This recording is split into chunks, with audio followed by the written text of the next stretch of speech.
Okay. Hello everyone, my name is Felipe Cervantes and I am a student in the Electrical Engineering Department at Christian Brothers University. And this is my presentation on my senior project, which is the GPS guided vehicle.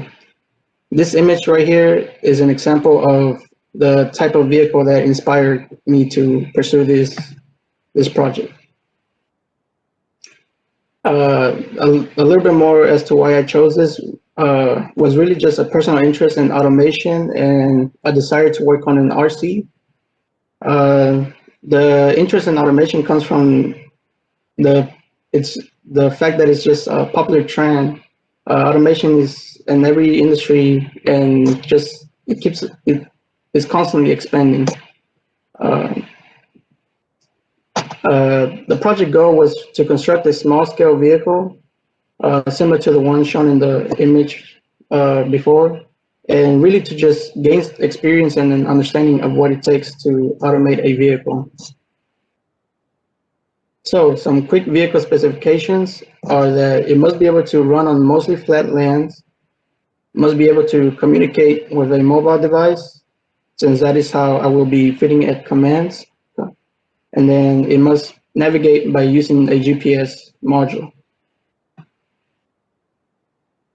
The components involved in constructing the vehicle are a common four-wheel RC-like chassis that came with 4 DC motors, an Arduino Mega, an L293D DC motor driver shield, a GPS module, an HC06 Bluetooth module, an HMC5883L triple axis magnetometer, which I refer to as the compass module, and a 7.4 volt LiPo battery.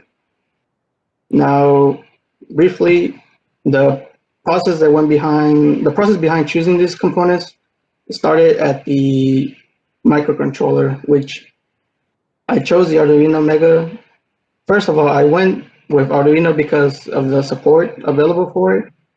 And then the Arduino Mega was chosen for the ample amount of pins that it provides, given that if I were to use, per se, the Arduino Uno, all of its pins would have been taken over by the driver shield. And then the rest of the components were just chosen to fall within the Arduino Mega's operating voltage, which is 5 volts. So as can be seen, the other parts operate within 3 to 5 or 3 to 6 volts. Here's a quick look at all the components: the Arduino Mega, the GPS module, Bluetooth module, and the compass module, and the other. Here's a image of the final vehicle, of the vehicle constructed on the left, and on the right as well, just with the parts pointed out. So here is the compass module. It's actually lifted above the vehicle since it's a magnetometer, and the DC motors will create interference with it. So I had to elevate it to try and avoid as much interference as possible. Here's a quick, simple diagram of how the vehicle works. The Arduino Mega receives commands from the mobile device through the Bluetooth module. As could have been seen in the previous image as well, the Arduino is powered by the LiPo battery is actually going through the Arduino. I could have connected through the motor shield, but I decided it'd be better to power this vehicle through the Arduino. Then the Arduino takes in the data from GPS module and the compass module, and then it sends it and commands the motor shield to start motion. Quick note, the compass module is really just an extra minor aid to the GPS vehicle. It's really just navigating mostly on GPS coordinates. And here is the app involved in the project, which is an MIT App Inventor app. This is a view of what it looks like. And then this is a quick demo of my project. Hello, Dr. Ventura. This is my project. I have already connected to the Bluetooth there. As you can tell by the module, the LED is not blinking. This is the app here. I'm gonna clear out to make sure everything's clean. Right now I'm gonna set the heading on the compass so we can get an accurate reading, and then we can set the waypoint, the GPS waypoint, and click done. And then now I'm gonna move it back and have it attempt to travel back here. So at this point, I moved the vehicle 30 feet away from the waypoint. Then I commanded to travel back to the waypoint. A quick note here is that I actually placed the vehicle towards the right of the street since it tends to uh, uh, shift to the left a little bit, quite a bit. The shift to the left is due partially just overall build and yeah, just overall build.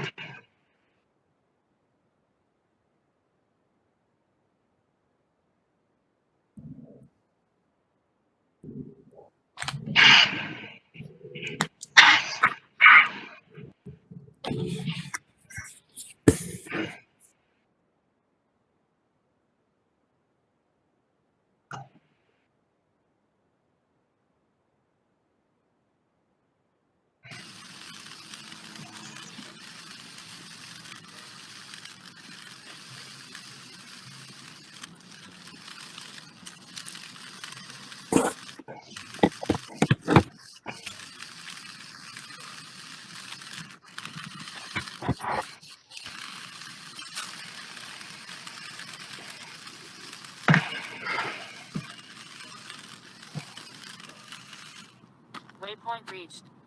So now we have received the message that we have arrived. The car is here, and the waypoint was set right here on this spot right here. So we're about we're about 6 feet away from the waypoint. This is another video that I want to show of the vehicle saving multiple waypoints, in this case 2, and traveling to each of them.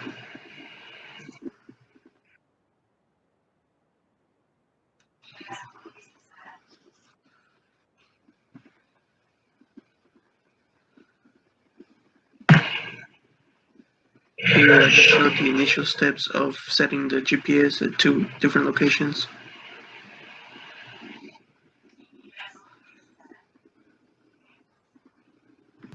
And now here's the video of it traveling to the 2 waypoints.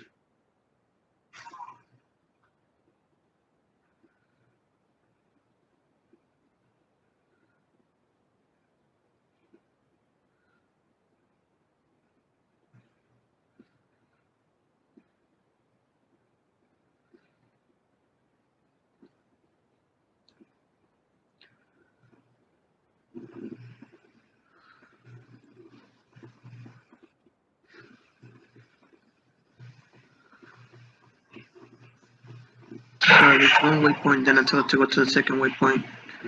Here it gets stuck a little bit, so I help it get unstuck, and then it travels again by itself.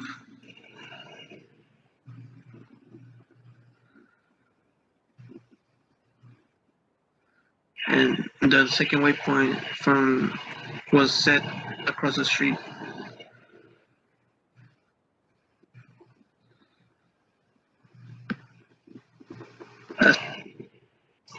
And so here are the results that I got from the project.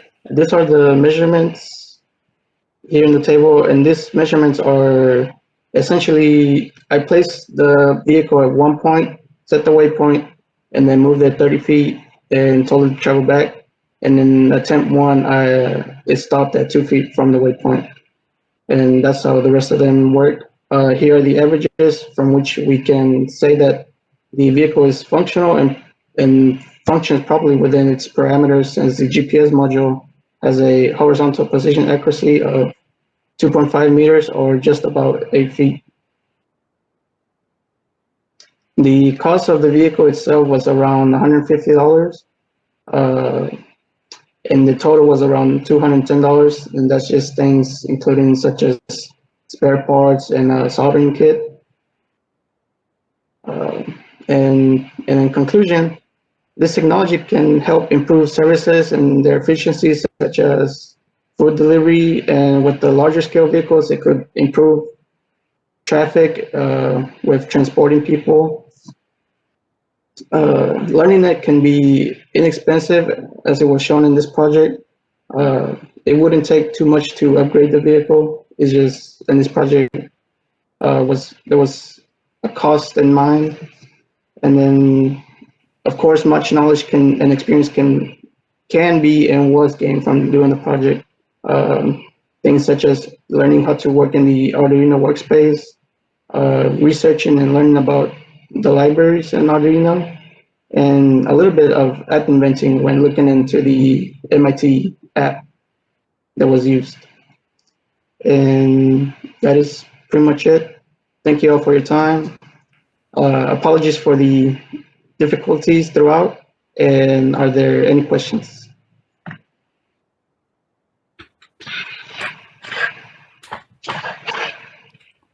Do you know? Go, Chad. On your motor, the shielding, putting a Faraday cage or something like that around your motors. Could you repeat that? You kind of cut out. You mentioned that you had trouble with the GPS module and the motors being too close together. Did you? The compass module. Pardon? It was the compass module because it's a magnetometer. The magnetometer. Mm-hmm. Did you look at shielding the motors? I actually did not. Yeah, I didn't look at that. That's a good idea. I guess I should have looked into it.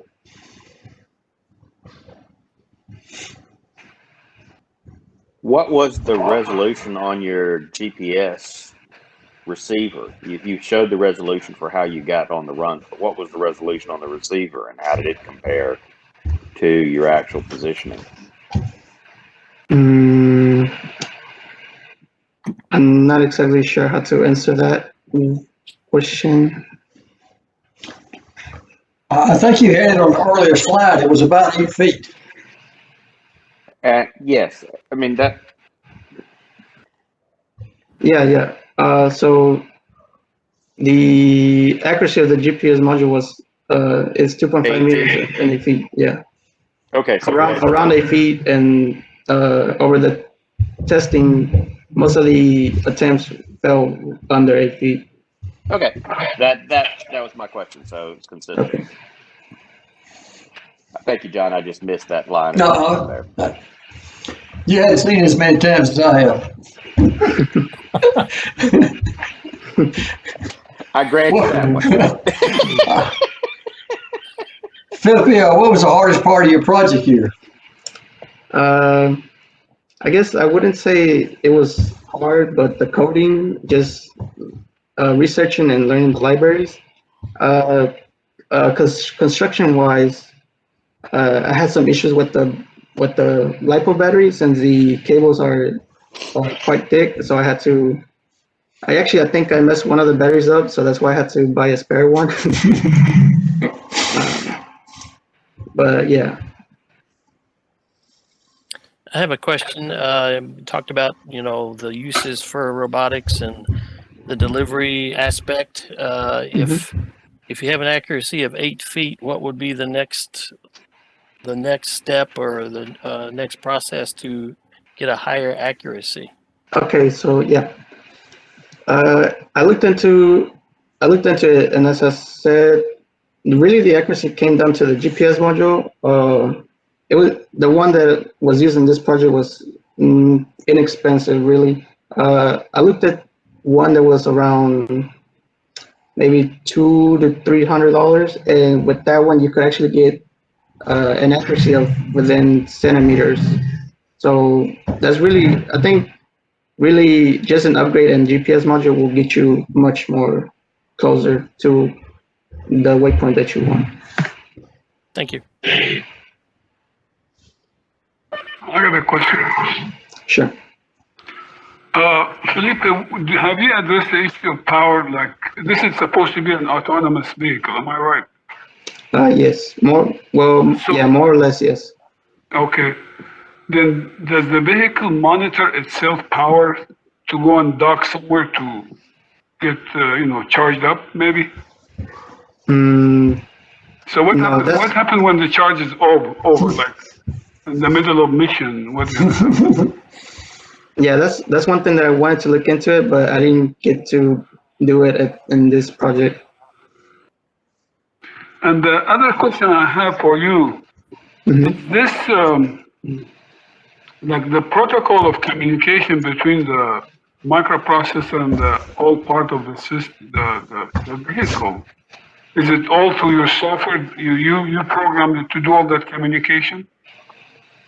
Yeah. So it's just all through the app. I tell it to set. It has all the instructions on the app, and then it's quite user friendly, really. So how often the campus been been checked? Like how often your microprocessor check on the campus to see if you're in the right position? How you Yeah. compare with the GPS signal? So How you do it? yeah, so the compass is actually not being checked that often. It's really just used for the. So I set the vehicle down facing one direction, and then I set the heading